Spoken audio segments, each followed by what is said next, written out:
Kejaksaan Agung, Kejagung, mengungkap peran 8 tersangka baru kasus korupsi pemberian dana kredit BAN kepada PT Sri Rejeki Isman, Sritex, Tbk, Kabupaten Sukoharjo, Jawa Tengah. Direktur Penyidikan pada Jampitsus Kejagung, Nur Cahyo Jungkung Madyo, menjelaskan para tersangka baru itu berasal dari pihak Sritex serta beberapa mantan petinggi bank pelat merah, yakni Bank BJB, Bank DKI, dan Bank Jateng. Kerugian negara dalam kasus ini mencapai 1,08 triliun. Adapun yang pertama yakni tersangka Alan Moran Severino selaku Direktur Keuangan PT Sritex 2006-2023. Ia merupakan penanggung jawab keuangan Sritex, khususnya terkait urusan pengajuan kredit ke pihak perbankan. Alan mengajukan permohonan kredit kepada Bank DKI. Memproses permohonan pencairan kredit dengan underlying berupa info cek fiktif. Menggunakan uang pencairan kredit dari Bank DKI tidak sesuai dengan peruntukannya, yaitu modal kerja. Melainkan menggunakan uang pencairan kredit tersebut untuk melunasi utang MTN, medium term note, jelas Nur Cahyo dalam jumpa pers, Selasa, 22 Juli 2025, dini hari. Selanjutnya tersangka Babai Farid Wazadi selaku Direktur Kredit UMKM merangkap Direktur Keuangan Bank DKI 2019 hingga 2022. Disebut berperan sebagai pejabat yang berwenang untuk memutus pemberian kredit berdasarkan analisa kelayakan. Namun kata Nur Cahyo, Babai tak mempertimbangkan masih adanya utang PT Sritex kepada BRI sebelum pencairan dilakukan. Dalam proses pemberian kredit tersebut, Babai juga tak meneliti lebih dulu keuangan PT Sritex. Kemudian tersangka Pramono Sigit selaku Direktur Teknologi dan Operasional Bank DKI 2015 hingga 2021, Nur Cahyo menerangkan, dia berperan sebagai pejabat yang mengambil keputusan pemberian kredit. Dia juga tak melakukan analisa lebih dulu terhadap Sritex sebelum pemberian kredit dilakukan. Lalu untuk tersangka Yudi Renaldi selaku Direktur Utama Bank BJB 2009 Maret 2025, berperan menyetujui penambahan batas pemberian kredit kepada Sritex. Plafon kredit Sritex diperbesar menjadi 350 miliar rupiah.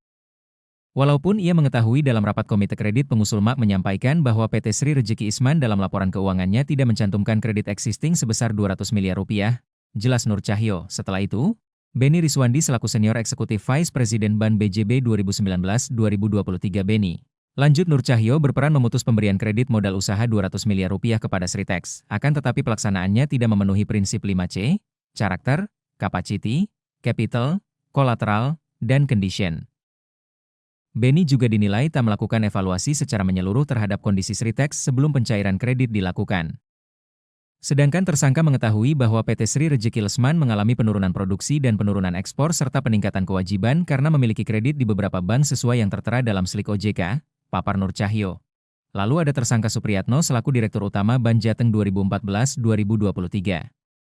Supriyatno juga merupakan pejabat yang berwenang dalam memutus pemberian kredit. Dia diduga tak membentuk komite untuk menguji kelayakan Sritex dalam menerima kredit. Menyetujui pemberian kredit kepada PT Sritex, walaupun mereka mengetahui kewajiban PT Sritex lebih besar dari aset yang dimiliki sehingga kredit tersebut berisiko, jelas Nur Cahyo. Dia juga tak melakukan analisa secara menyeluruh laporan keuangan sebelum menandatangani usulan kredit yang diajukan oleh PT Sritex. Selanjutnya tersangka Pujiono selaku Direktur Bisnis Korporasi dan Komersial Bank Jateng 2017-2020.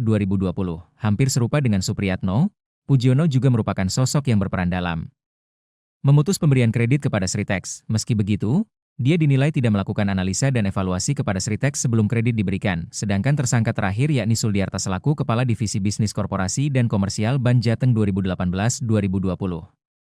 Suldiarta disebut tidak melakukan analisa terhadap kemampuan bayar PT Sritex sebelum kredit diberikan. Dia juga tak melakukan verifikasi lebih lanjut terkait laporan keuangan yang disampaikan Sritex saat mengajukan kredit. Atas perbuatan para tersangka tersebut, negara mengalami kerugian senilai Rp1.088.650.808.808.020 1,08 triliun rupiah. Jumlah kerugian tersebut pun bertambah yang tadinya hanya sebesar Rp692 miliar. Alhasil 8 orang itu pun menyusul 3 orang lainnya yang sudah lebih dulu ditetapkan tersangka oleh Kejagung. Mereka diantaranya, Komisaris PT Sritex Iwan Setiawan Lukminto, Pemimpin Divisi Komersial dan Korporasi Bank BJB tahun 2020 Diki Syahbandinata, dan Zainuddin Mapa selaku Direktur Utama Bank DKI tahun 2020. Atas perbuatannya, para tersangka dijerat dengan Pasal 2 Ayat 1 atau Pasal 3 Yungto Pasal 18 UU Tipikor Yungto Pasal 55 Ayat 1 pertama KUHP. Download Tribun X sekarang, menghadirkan lokal menjadi Indonesia.